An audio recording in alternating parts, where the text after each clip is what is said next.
축구팬 여러분 안녕하십니까? 어느새 2025 K리그 1 9라운드 프리뷰 시간이 다시 한번 돌아왔습니다.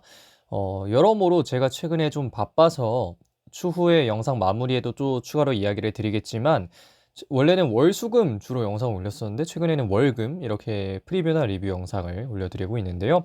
이번 라운드는 코리아컵 3라운드 이후에 벌어지는 라운드입니다. 과연 코리아컵은 이번 라운드에 영향을 미칠 수 있을까요? 지금부터 프리뷰 시작해 보도록 하겠습니다. 자, 현재 K리그1 순위를 보고 계십니다. 9경기를 치른 팀도 있고요. 8경기를 치른 팀도 있는 상황인데요. 1위는 대전, 2위 김천, 3위 울산, 4위 광주, 5위 서울, 6위 전북, 7위 포항, 8위 강원, 9위 안양, 10위 제주, 11위 대구, 12위는 수원FC가 위치해 있습니다. 자, 본격적으로 들어가기에 앞서 9라운드 경기 목록을 한번 보도록 하겠습니다. 첫 번째 경기는 울산과 강원, 두 번째는 김천과 대전, 세 번째는 안양과 수원, 그리고 서울, 광주, 그리고 제주와 포항, 전북과 대구의 경기가 뒤를 잇습니다. 자, 첫 번째 경기 바로 들어가 보도록 하겠습니다. 이 경기 4월 19일 토요일 14시 울산 문수축구경기장에서 벌어지는 울산 HD와 강원 FC의 경기입니다. 자, 우선 홈팀 울산의 상황을 보도록 하겠습니다. 울산의 현재 순위 3위에 위치해 있습니다. 첫 번째 포인트, 그래도 무승을 끊었다라는 이야기를 드릴 수 있겠습니다. 약간의 희망도 생겼고, 물론 약간의 아쉬움도 있습니다. 하지만 분위기를 바꿀 타이밍은 잡았다고 충분히 또 생각을 할 수 있겠는데요. 이러한 상황에 야구의 부활이 진짜 올 수도 있겠다라는 생각이 드는 울산일 겁니다. 야구 선수를 강원으로부터 사실 강원으로부터라고 하긴 좀 그렇죠. 강원에서의 활약에 힘입어 포르티모네스에서 영입한 이후에 사실 야구가 FA컵과 이 리그가 이어졌던 아마 그때 뭐 광주와의 3연전 막 이런 거였던 것 같은데 그 즈음에서의 활약 이외에는 사실 눈에 띌 만큼의 엄청난 활약을 보여주지는 못했었거든요. 하지만 지난 경기 득점은 못했어도 그렇게 나쁘지만은 않은 활약을 보여줬기 때문에 새로운 투톱 시스템에 적응이 잘 된다면 충분히 울산의 득점력을 높여줄 수는 있겠다라는 생각이 드는 것 같습니다. 현재 서명관 그리고 보야니치 선수는 부상으로 인해 경기를 뛸 수 없는 상황인데요. 아직까지 징계는 해당 없는 울산 HD가 강원을 또 홈으로 불러들이게 됐습니다. 자, 다음으로는 원정을 떠나오는 강원FC 보도록 하겠습니다. 강원의 현재 순위 8위에 위치해 있습니다. 첫 번째 포인트, 강원이라는 팀에 대해서 프리뷰를 할 때든 리뷰를 할 때든 늘 이야기를 하지만 득점 기록은 선수의 것입니다. 스태프의 역할은 마무리 이전까지 있다고 보는 것이 현실적이라고 생각하고요. 마무리의 집중도는 조금 더 선수들이 높여줄 필요가 있을 거라는 생각하는데 지난 경기 승리를 하긴 했습니다만 어쨌든 또 1대0 승리였고요. 그리고 1대1 찬스나 이런 찬스들에서 득점을 하지 못하는 경우가 있었기 때문에 물론 거기까지 가는 것 자체도 선수의 능력이라고 할 수 있지만 그 이후에 무언가를 만들어내는 것도 선수의 능력이 있기 때문에 이런 부분들에서는 좀 더 집중을 해줘야 될 필요가 있겠습니다. 그래도 승리를 쌓는다는 건 강원에게 좋은 점인데요. 이거는 울산을 상대로 했던 그 해들의 이야기입니다. 23년, 24년 모두 울산을 상대로 승리를 기록했던 강원은 그 이전에는 울산 포비아라는 말이 있었을 정도로 굉장히 오랜 기간 울산이 이기지 못하는 경향이 있었는데요. 이 승리의 빈도를 아마 좀 더 높여보고 싶지 않을까 하는 생각이 듭니다. 현재 강현구 선수는 뭐 시즌 초반부터 늘 계속해서 출전이 좀 어려운 상황인데요. 김민준 선수가 최근 공식 훈련에 합류하면서 이번 경기에 또 친정팀을 상대로 출전할 준비를 하고 있습니다. 자, 이어서 지난 경기 라인업 보고 계십니다. 울산은 뭐 다이아몬드 4사이라고도 할 수 있겠고 후반전 들어가서는 또 윙어들 투입하면서 좀 더 다른 포지셔닝을 가져가기도 했는데요. 제가 리뷰 영상 때 말씀드렸던 건 아직 좀 합이 좀 덜 맞아 보인다. 그리고 선수의 배치가 약간의 의문이 있다. 이런 이야기를 드렸었는데 이것도 뭐 나아지려면 나아질 수는 있지 않을까 하는 생각도 들고요. 이거는 경기들이 얼마나 이어지면서 좋아지는지를 좀 한번 봐야 될 것 같습니다. 반면에 강원 같은 경우에는 후반전에는 3백을 사용을 했고요. 지금 보시는 대로 전반전에는 4백을 사용을 했었는데 이번 경기에서는 또 어떤 또 모습을 정효 감독이 들고 나올지 한번 지켜봐야 될 것으로 보입니다. 자, 이번 경기에 키를 뽑아보자면 저는 외국인 공격수에 있다는 생각을 하는데요. 야고 선수, 그리고 가브리엘 선수가 그 주인공입니다. 야구 같은 경우에는 이번에 또 새롭게 출전 기회를 잡기 시작하면서 본인의 능력치를 증명해야 할 시간이 됐고요. 가브리엘 같은 경우에는 최근 득점이 너무 안 나오고 있기 때문에 이런 부분을 좀 더 신경을 써줘야 하지 않을까 생각이 드는 것 같습니다. 자, 그러면 울산과 강원의 경기 프리뷰 여기까지 하도록 하겠습니다. 자, 다음 경기로 넘어갑니다. 다음 경기는 4월 19일 토요일 16시 30분 김천 종합운동장에서 벌어지는 김천 상무와 대전 하나 시티즌의 경기입니다. 자, 이어서 홈팀 김천 상무 보도록 하겠습니다. 김천 상무의 현재 순위 2위에 위치해 있습니다. 첫 번째 포인트는 오랜만에 패배한 김천이라는 얘기를 할 수 있겠는데요. 김천이 리그에서 패배를 한 건 개막전 전북과의 경기 이후 처음이었습니다. 그렇게 또 굉장히 또 오랜만에 그게 2월이었으니까요. 4월이 돼서 또 처음으로 경기를 내줬는데 이 정도면 뭐 잠시 숨 고르기에 들어갔다 정도로 좀 생각을 좀 해도 되지 않을까 하는 생각이 들고요. 그래도 코리아컵을 굉장히 또 가뿐하게 넘어갔기 때문에 김천 상무는 숨을 제대로 고를 수 있을 것 같습니다. 주전급 선수들이 꽤 빠진 상태에서도 승리를 거뒀고요. 평소 출전 시간이 좀 적었던 선수들도 감각을 올릴 수 있었다는 점에서 코리아컵이 뭐 여러모로 분위기 전환이나 혹은 뭐 선수들이 폼 올리는 거나 이런 부분들에 영향을 충분히 미치지 않았을까 하는 생각이 듭니다.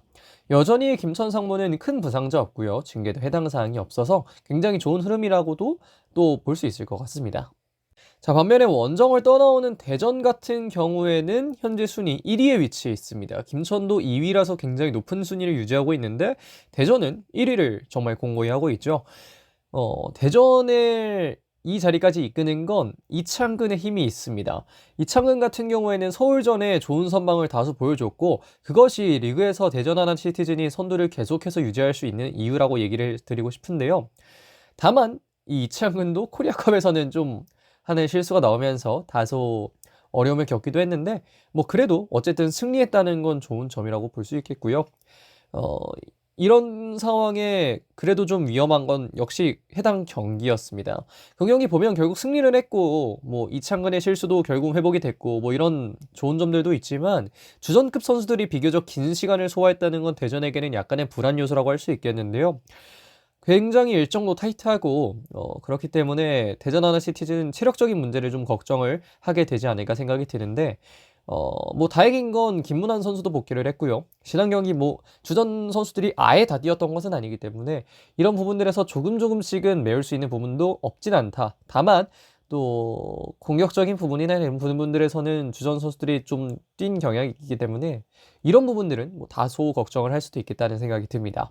현재 김승대, 이순민, 마사, 최곤주 선수가 부상으로 인해 출전을 하긴 좀 어려운 상황인데요. 그래도 징계는 없는 상황에서 대전 하나 시티즌은 김천으로 원정을 떠납니다. 자, 지난 경기 라인업 보고 계십니다. 코리아컵을 치른 팀들은 모두 해당 경기 라인업 기준으로 보여드리고 있는데요. 물론 리그가 좀 다르기 때문에 뭐 이것이 막 큰 영향을 미칠 것이다 뭐 이렇게 얘기 드리긴 좀 어렵지만 이 선수들이 또 뛰었다 이 정도를 생각해 주시면 될 것 같습니다. 자, 이 경기에 제가 키로 뽑은 건 에이스를 지원해라 라는 말입니다. 김승섭 그리고 김현욱 선수가 그 선수들인데요. 에이스 김천은 이동경, 대전은 뭐 주민규 정도로 생각을 할 수 있겠는데 이 선수들이 좋은 활약을 하려면 이선 측면 그리고 중앙에서 잘 버텨주는 선수들이 좋은 연결 혹은 또 공격적인 모습을 보여줘야 합니다. 김천에서는 김승섭 그리고 대전은 김현욱이 그 역할을 해줄 수 있는 선수들인데요. 이 선수들이 얼마나 또 에이스 선수들과 함께 좋은 모습 보여주느냐에 따라서 이 선수들이 오히려 그 에이스가 될 수도 있는 그런 경기가 나올 수 있지 않을까 생각됩니다. 자, 그럼 김천과 대전의 경기 프리뷰 여기까지 하도록 하겠습니다. 자, 다음 경기로 넘어가 보도록 하겠습니다. 다음 경기는 안양과 수원FC의 4월 19일 토요일 16시 30분 안양 종합운동장에서 벌어지는 경기입니다. 자, 우선 홈팀 FC 안양을 보도록 하겠습니다. 안양의 현재 순위 9위에 위치해 있습니다. 첫 번째 포인트, 김다솔이 돌아온다는 점입니다. 김다솔이 없는 상황에서 1승 1패를 기록했던 FC 안양. 김다솔의 복귀가 수비 안정성을 조금 더 올려줄 수 있겠다라는 생각이 들기도 하는데요. 황병근 선수가 리그에서의 2경기 그리고 코리아컵에서의 1경기까지 잘 버텨줬습니다만 김다솔이라는 주전 키퍼가 또 돌아왔을 때 선수들이 받을 수 있는 힘이 다를 수 있기 때문에 이런 부분은 FC 안양이 좀 더 기대를 하는 측면이 아닐까 하는 생각이 들고요. 두 번째 포인트로는 코리아컵에서 그래도 적절한 로테이션을 돌렸다는 점입니다. 일부 주전 선수가 출전을 하긴 했습니다만 로테이션 멤버의 출전이 조금 더 많았고요. 전력상 아주 큰 손실은 없을 거라는 생각이 듭니다. 현재 김동진 선수가 아직 부상에서 복귀를 하지 못한 상황이고 징계는 이제 김다솔 선수가 복귀를 하기 때문에 해당 사항이 없는데요. 지난 경기 패배를 하면서 다소 아쉬운 경기를 했던 FC 안양은 수원FC를 홈으로 불러들여서 승리를 위한 준비를 하고 있습니다. 자, 원정을 떠나오는 수원FC도 보도록 하겠습니다. 수원FC 현재 순위 최하위 12위입니다. 그럼에도 불구하고 수원FC의 분위기는 충분히 좋을 수 있을 거라는 생각이 드는데요. 첫 번째 포인트는 드디어 기록한 리그 첫 승입니다. 흐름이 좋았던 김천 상무를 상대로 수원FC는 화면에 보이는 이현용 선수의 굉장한 극장골에 힘입어 승리에 성공을 했는데요. 김천이라는 큰 팀을 상대로 승리했다는 것, 팀의 분위기가 충분히 올라올 수 있을 만한 또 포인트라고 얘기를 드릴 수 있겠습니다. 그리고 이 경기에 이어서 두 번째 포인트, 코리아컵에서도 승리를 가져갔는데요.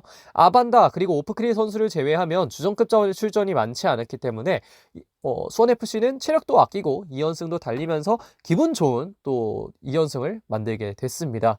현재 지동원 선수의 복귀가 확실하지는 않은 가운데 다행히 징계는 해당 사항이 없고요. 수원FC는 지난 경기 첫 승에 이어서 이번 경기 리그 2연승을 노리게 됐습니다. 자, 지난 경기 출전 시간 기준 라인업 보고 계십니다. 이 두 경기들 모두 FA컵 경기 라인업이고요. 이 라인업 역시 그냥 이렇게 나왔구나 정도로 좀 생각을 해주시면 좋을 것 같습니다. 자, 이번 경기에서 제가 키로 뽑은 건 고전 10번의 맞대결입니다. 2010년 한 초중반쯤이었던 것 같아요. 김보경 그리고 윤빛가람 뭐랄까요? 이 대한민국 대표팀 2선에서 참 많은 역할을 해줬던 선수들인데 이 선수들이 이제 베테랑이 돼서 K리그 1에서 만나게 됐습니다. 김보경 같은 경우에는 측면에서의 시간이 좀 더 길긴 했습니다만 안양에서는 중앙에서의 출전 시간이 조금 더 길지 않을까 생각이 되고요. 윤빛가람은 전성기에는 넘버 10 역할을 하기도 했습니다만 지금은 비교적 3선 내지는 2.5선 사이에서 뛰어주고 있습니다. 그래서 이 고전 10번의 맞대결입니다만 두 선수의 위치는 사뭇 다를 수도 있을 것 같은데요. 어쨌든 또 이 두 명의 선수가 나와서 맞대결을 펼친다면 또 과거 축구 팬들의 기억을 자극할 수 있지 않을까 하는 생각이 듭니다. 자, 그러면 안양과 수원FC의 경기 프리뷰 여기까지 하도록 하겠습니다. 자, 다음 경기로 넘어갑니다. 다음 경기 4월 19일 토요일 19시 서울 월드컵 경기장에서 벌어지는 FC서울과 광주FC의 경기입니다. 자, 우선 홈팀 FC서울부터 보도록 하겠습니다. 서울의 현재 순위 5위에 위치해 있습니다. 첫 번째 포인트는 서울의 강력한 뎁스라고 얘기를 드리고 싶은데요. 정승원, 기성용의 이탈에도 불구하고 득점력과 경기력이 많이 좋았습니다. 톱에서의 우위만 가져간다면 정말 서울은 좋은 스쿼드를 갖고 있다는 걸 또 한번 경기에서 증명을 하게 된다고도 볼 수 있겠는데요. 톱에서의 우위가 다소 아쉽기 때문에 서울이 아직 5위라는 순위에 있는 게 아닌가 하는 생각도 듭니다. 물론 한 경기 덜 치르긴 했습니다만. 이런 상황에서 저는 개인적으로 톱도 톱이지만 약간 좀 상반되는 얘기이기도 한데 루카스의 활약이 좀 중요해 보여요. 힘이 들어간 모습이 확실히 보이는 루카스는 득점 하나만 터져준다면 좀 더 편해지지 않을까 하는 생각이 드는데 문선민 선수가 지난 경기에 보여줬던 것처럼 루카스 선수도 좀 증명을 하고 그와 동시에 양쪽을 막다가 톱을 막기 어려워지는 순간이 생길 때 톱이 좀 더 올라올 수 있을 거라는 생각이 들거든요. 그래서 루카스 선수나 아니면 톱에서 조용욱 혹은 득수 선수나 이런 선수들이 득점을 좀 잘 해주는 게 중요하지 않을까 생각됩니다. 현재 김신진, 기성용, 정승원, 류재문 이런 선수들이 경기 출전이 좀 어려운 상황인데요. 그래도 징계는 없기 때문에 서울은 지난 경기에서의 후반전 정도의 모습은 보여줄 수 있는 그대로의 전력은 갖고 있는 상태로 경기에 나서게 됩니다. 자, 다음으로는 원정을 떠나오는 광주FC 보도록 하겠습니다. 광주의 현재 순위 4위에 위치해 있습니다. 첫 번째 포인트는 템포의 조절이라는 얘기를 좀 드리고 싶어요. 오랜만에 강원과의 경기에서 광주는 템포가 잘 안 맞았습니다. 일주일간의 재조정이 성공했을지도 좀 생각을 해봐야 될 걸로 보이고 광주라는 팀이 또 생각을 해보면 이런 템포가 굉장히 또 잘 맞아 들어가는 경기를 많이 하잖아요. 근데 지난 경기에 유독 또 그게 안 됐기 때문에 이런 부분에서 얼마나 잘 또 이뤄냈을지가 궁금해지는 상황이고요. 두 번째 포인트는 가브리엘입니다. 서울 상대를 하면 또 굉장히 또 좋은 모습을 보여줬던 가브리엘인데, 지난해에 3개의 공격 포인트를 가브리엘 선수가 기록했습니다. 그렇기 때문에 가브리엘 선수가 이제 출전 시간을 점차 늘려가는 상황에 이번 경기에서의 영향력도 좀 궁금해지는 측면이 있는데요. 현재 민상기, 유재호 선수를 제외하면 그래도 웬만한 선수는 부상에서 어느 정도는 복귀한 광주FC인데, 과연 서울을 상대로 어떤 경기력 보여줄 수 있을지 굉장히 기대됩니다. 자, 지난 경기 라인업 보고 계십니다. 왼쪽이 서울, 오른쪽이 광주인데요. 두 팀 모두 코리아컵 출전하지 않았기 때문에 지난 경기 리그 경기 출전 시간 기준 라인업이라고 생각을 해주시면 되겠습니다. 자, 이번 경기의 키는 어디서 찾을 수 있냐? 바로 잘 만났다에 대해서 찾을 수 있겠습니다. 이 두 선수 상대팀을 상대로 공격 포인트 3개를 기록했는데요. 상대팀을 상대로 약간 좀 이상한 말이긴 한데 어쨌든 서울의 문선민은 광주를 상대로, 그리고 광주의 가브리엘은 서울을 상대로 강한 모습을 보여왔습니다. 문선민, 가브리엘 선수가 모두 이선 측면에 주로 서는 선수들인데, 이 선수들이 또 출전 시간을 많이 가져갈 가능성이 높아 보이는 현재 상황에 또 어떤 모습 보여주는지에 따라서 이번 경기의 득점이나 이런 것들이 많이 갈릴 수 있을 것으로 예상이 됩니다. 자, 그러면 서울과 광주의 경기 프리뷰 여기까지 하도록 하겠습니다. 자, 다음 경기 보겠습니다. 이 경기부터는 4월 20일로 넘어갑니다. 20일 16시 30분 제주 월드컵 경기장에서 벌어지는 제주 SK와 포항 스틸러스의 경기입니다. 자, 먼저 홈팀 제주 SK부터 보도록 하겠습니다. 제주의 현재 순위 12위에 위치해 있습니다. 첫 번째 포인트, 정말 안 좋은 흐름입니다. 사실 생각해보면 제주의 스쿼드를 이렇게 유심히 좀 들여다봤을 때 이런 결과가 나올 스쿼드가 아니라는 사실은 굉장히 당연하게 드는 생각이라고 저는 좀 보고 있습니다. 사실 이렇게 나온다면 선수만의 잘못도 아니고요. 코칭 스태프만의 잘못도 아니고요. 팀 전체가 좀 생각을 해봐야 하는 상황이라고 얘기를 드리고 싶은데, 이런 상황에 조금 더 의구심을 만든 건 코리아컵에서의 패배라고 할 수가 있겠죠. 부천 FC 1995를 상대로 주전급 자원을 기용하고도 제주는 패배라는 스코어를 받아들이고 말았습니다. 이런 상황에 체력 리스크를 신경 쓰지 않을 수가 없고요. 경기라도 이겼으면 모를까, 경기를 내줬기 때문에 제주에게는 조금 더 타격이 큰 패배가 아닐까 하는 생각이 듭니다. 다행히 부상이나 징계에 해당 사항이 없기 때문에 전력 손실은 크지 않습니다만, 부상을 당하지 않았더라도 체력적 손실은 분명히 존재하기 때문에 제주는 이런 부분들에서는 약간의 부담을 가지고 홈으로 돌아왔다고 얘기 드릴 수 있겠습니다. 자, 다음으로는 원정을 떠나오는 포항 스틸러스입니다. 포항의 현재 순위는 7위에 위치해 있습니다. 첫 번째 포인트, 시즌 초반은 잊어라 라는 말을 포항의 박태하 감독과 선수들이 하는 것 같은데요. 언제 졌는지가 기억이 나지 않을 정도로 포항은 최근에 좋은 모습을 보여주고 있습니다. 태아 드라마 시즌2를 보고 있는데 참 이런 반전이 있을까 하는 생각이 들 정도로 시즌 초반과 지금의 격차가 상당히 큰 포항인데요. 어린 선수들의 또 연착륙, 그리고 부상에 당했던 선수들의 복귀, 이런 것들이 포항에게는 상당히 큰 힘이 되어주고 있지 않나 하는 생각이 드는 것 같습니다. 이런 지점에서 가장 중요한 건 최전방의 맹활약이라고도 볼 수 있겠는데요. 이호재, 조상혁 투톱이 연속된 활약을 보여주고 있고, 포지셔닝을 아예 중앙에서 약간은 측면으로 바꾼 조르지가 폼을 점차 올려주면서 포항의 상승세를 이끌어 나가고 있습니다. 현재 안재준, 완델손, 이동희 선수가 부상으로 인해 비교적 긴 시간 출전을 하지 못하고 있는데요. 그럼에도 불구하고 포항 스틸러스는 최근 또 전력상 쉽지 않은 전력임에도 불구하고 좋은 모습 보여주면서 파이널 A를 향한 걸음을 이어가고 있습니다. 자, 지난 경기 라인업 보고 계십니다. 포항은 4-4-2, 그리고 제주는 4-2-3-1 정도의 라인업 들고 나왔는데요. 이거 제가 홈과 원정을 반대로 놨네요. 이번 약간 양해 부탁드리겠습니다. 어쨌든 포항 같은 경우에는 4-4-1을 기반으로 하되 선수들의 포지셔닝을 좀 바꿔주는 모습을 보여주고 있고요. 제주는 비교적 비슷한 라인업을 들고 나오고 있고, 이 이유는 아마 선수들의 자율성에 맡기기 때문도 있지 않을까 하는 생각이 드는 것 같습니다. 자, 라인업은 이 정도만 보도록 하겠습니다. 자, 이 경기의 키는 정반대의 흐름이라고 할 수 있겠습니다. 그렇기 때문에 제주에서는 이 흐름을 바꿔줄 선수, 포항에서는 이 흐름을 이어갈 선수로 꼽아봤는데요. 제주에서는 이창민의 활약이 매우 중요합니다.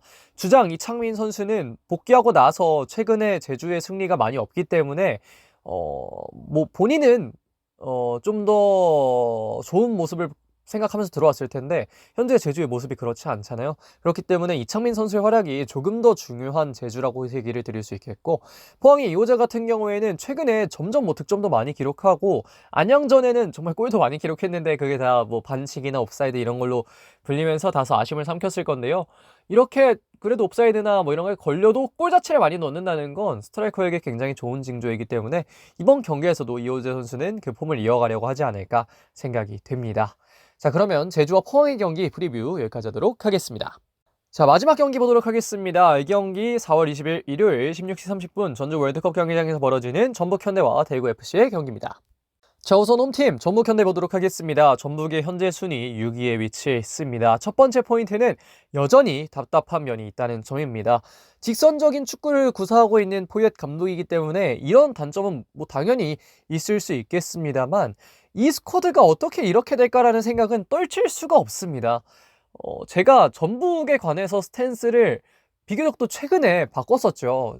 참 답답하다 이런 생각이 들었다가도 이렇게 해서 골도 많이 넣고 하면 이건 세금으로 낸다고 생각을 해야겠구나라는 그런 생각을 했는데 최근 경기 보면 그 세금의 세율이 점점 높아져요. 참 세금을 많이 내게 되는 전북의 경향이 있는데 새로운 조합을 만들어내면서 전북이 점점 더 올라오나라는 생각이 들었습니다만 직전 경기도 그렇고 뭐 코리아컵도 그렇고 쉽지 않았기 때문에 이 세율이 한 30%였다가 전북이 돈이 많은 구단이라 그런지 뭐 굉장히 고소득에 이 종합소득세가 나가는 것 같더라고요. 그래서 어쨌든 이런 거 전북은 좀 조심을 해야 된다, 생각을 해봐야 된다 얘기를 드리고 싶고, 코리아컵에서 연장까지 가면서 K2의 안산을 상대로 연장 끝에 승리를 했는데 선수들의 체력이 좀 걱정거리가 될 걸로 보입니다.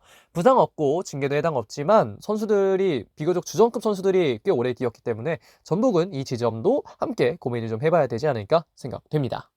자, 대구FC도 이어서 보도록 하겠습니다. 원정을 떠나오는 대구는 현재 순위 11위에 위치해 있는데요. 첫 번째 포인트는 서동원 대행체제가 이어지고 있다는 점입니다. 6연패를 한 이후에 박찬영 감독이 자진 사퇴를 하면서 서동원 감독 대행이 부임을 했는데요. 현재 첫 경기 이 코리아컵에서 승리를 한 상황에 리그에서의 반전이 가능할지 주목해 볼 필요가 있을 것 같습니다. 두 번째 포인트로 그걸 위해서는 분위기 전환이 필요해 보이는데요. 코리아컵 승리를 하면서 분위기 전환의 기틀은 마련한 대구가 과연 이번 경기로 패배의 늪에서 벗어날 수 있을지 한번 지켜볼 필요가 있어 보입니다. 현재 장성원, 오승훈, 세징야 선수의 출전이 좀 불확실한 상황인데요. 다행히 징계는 해당 사항이 없고 코리아컵에서 새롭게 나온 선수들이 좋은 활약을 보여주면서 약간의 걱정은 덜었겠습니다만 오승훈이나 세징야나 장성원이나 모두 전력의 큰 부분을 차지하고 있는 선수들 중 하나라는 점에서 여전히 약간의 불안감을 갖고 경기에 나서게 될 대구FC입니다. 자, 지난 경기 라인업 보고 계십니다. 이 경기 라인업 당연히 코리아컵 라인업입니다. 전북은 4-3-3 그대로 들고 나왔고 대구 같은 경우에는 백트리로 전환을 했죠. 3-4-3 뭐 이 정도 라인업 보고 계시는데 이 경기 라인업 역시 뭐 참고만 하면서 보시면 될 것 같습니다. 자, 저는 이번 경기의 키를 수비적 탄탄함으로 접어봤습니다. 전북도 그렇고 대구도 그렇고 일단 공격도 상당히 중요한데 보면 또 무승부가 있기도 하고 뭐라고 할까요? 좀 어쨌든 수비적인 탄탄함에서부터 시작하는 게 또 축구기 때문에 전북의 김영민 그리고 대구의 카이오가 얼마나 후방을 잘 지켜주느냐에 따라서 앞에 공격진들이 조금 더 힘을 낼 수 있는 결과 나오지 않을까 생각이 드는데요. 과연 어떤 팀이 상대팀의 공격을 잘 막아내면서 앞으로 볼 전달까지 잘해줄 수 있을지 한번 지켜보도록 하겠습니다. 자, 그러면 전북과 대구의 경기 프리뷰 여기까지 하도록 하겠습니다. 자, 여기까지 2025 K리그1 9라운드 프리뷰를 해봤습니다. 코리아컵이 진행됐던 또 수요일에 이어서 토요일, 일요일 각각 경기를 하게 되는 모든 팀들인데 과연 또 이러한 것들이 얼마나 영향을 미칠지 좀 지켜보면 좋을 것 같다는 생각이 듭니다. 자, 그럼 이번 영상 여기서 마무리하겠습니다. 고맙습니다.